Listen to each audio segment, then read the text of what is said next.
Hey everybody, welcome back for Proverbs 30.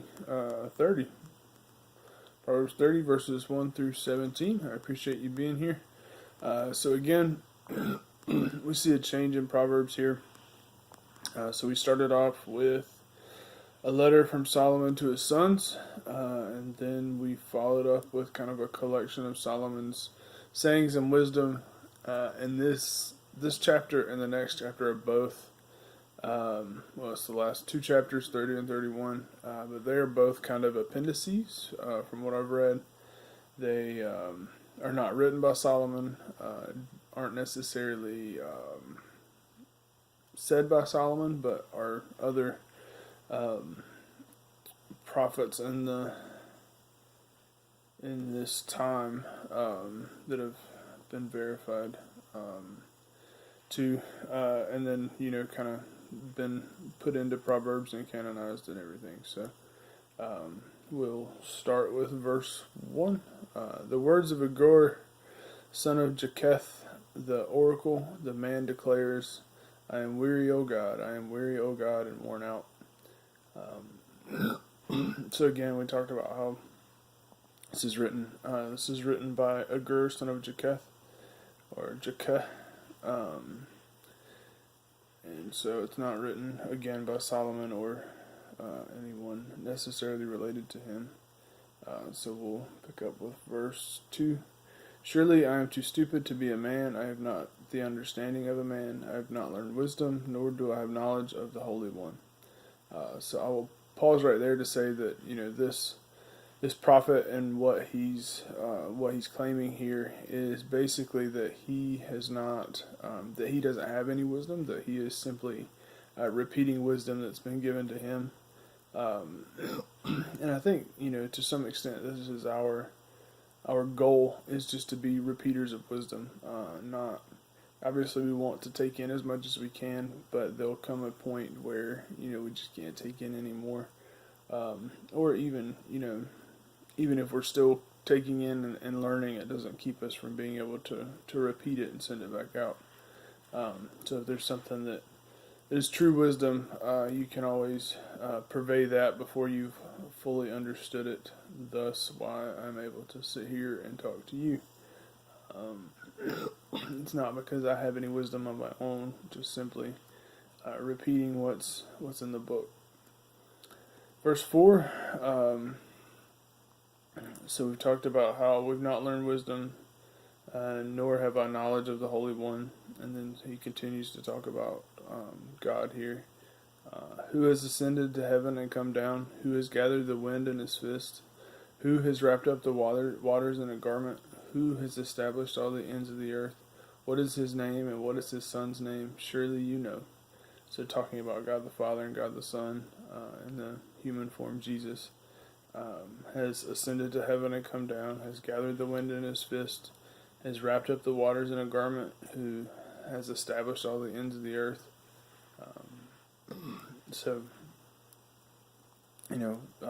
Just kind of pointing out all of the things that God has done, and our reason for listening to him and giving his words value.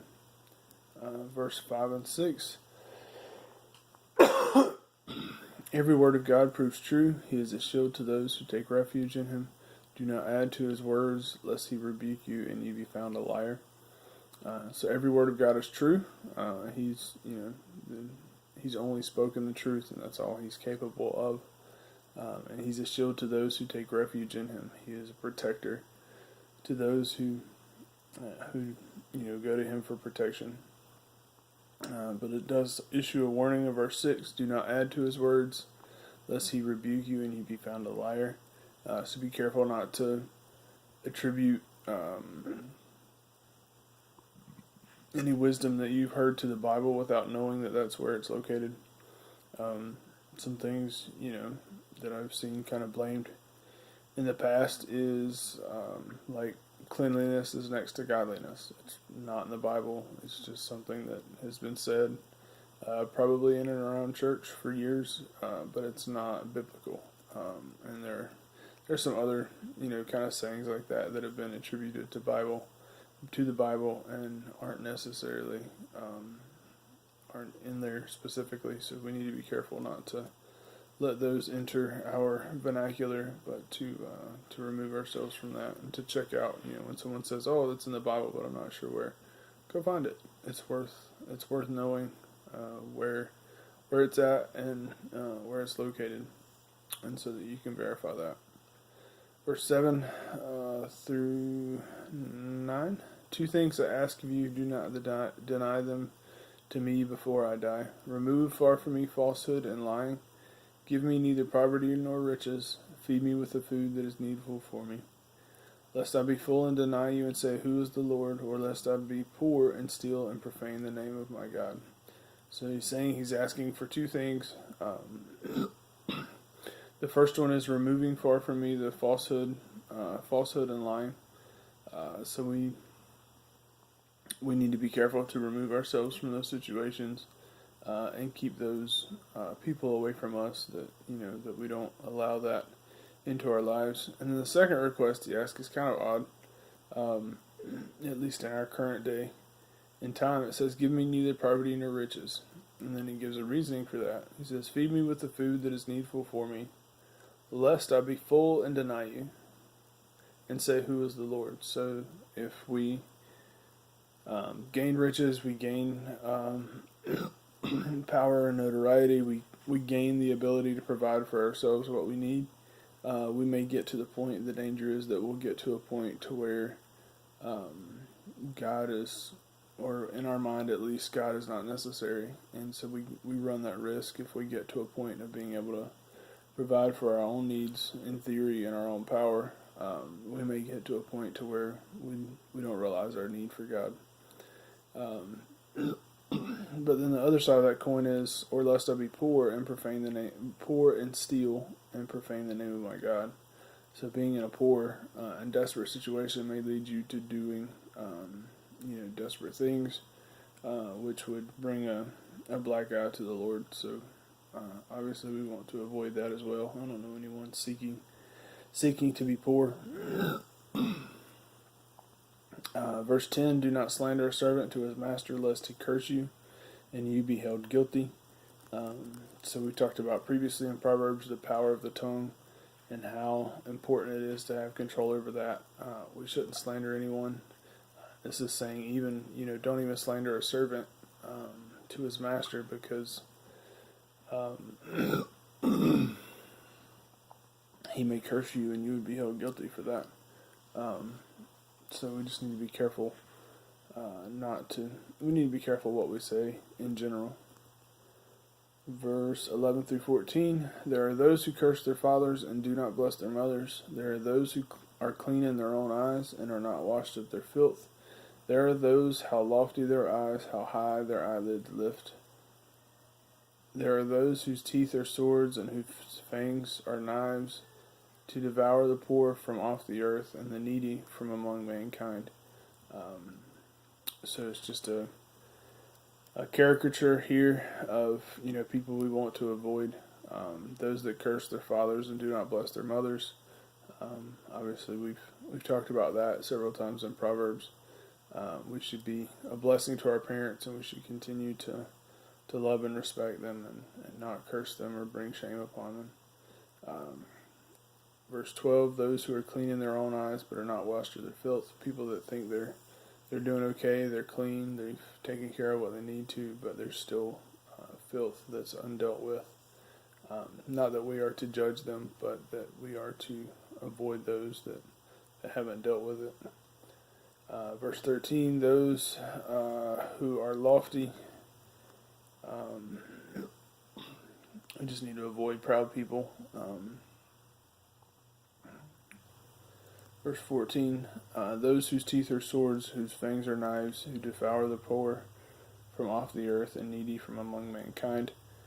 So those who have a damaging mouth, those that cause damage with their mouth, we need to avoid them. And because, we've talked about before how you are the people you hang around with. So by putting ourselves in those situations and with those people, we make ourselves more that way. So we need to be careful with that, but also, we could be collateral damage.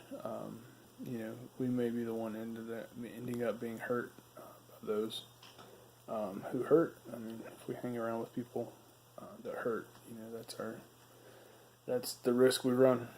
Verse 15 and 16, the leech has two daughters, give and give. Three things are never satisfied, four never say enough. Sheol, the barren womb, and the land never satisfied with water, and the fire that never says enough. So there's a couple things here.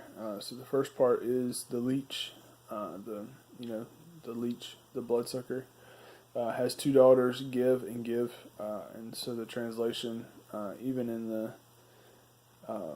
ESV, has a footnote here that says "give, give, they cry." Some of the other versions say that they continually ask for they ask for things. They continue asking for gifts, and then three things that are never satisfied, and four that never say enough. So Sheol, hell, is never satisfied. It's constantly seeking to destroy and to tear down. The barren womb is never satisfied.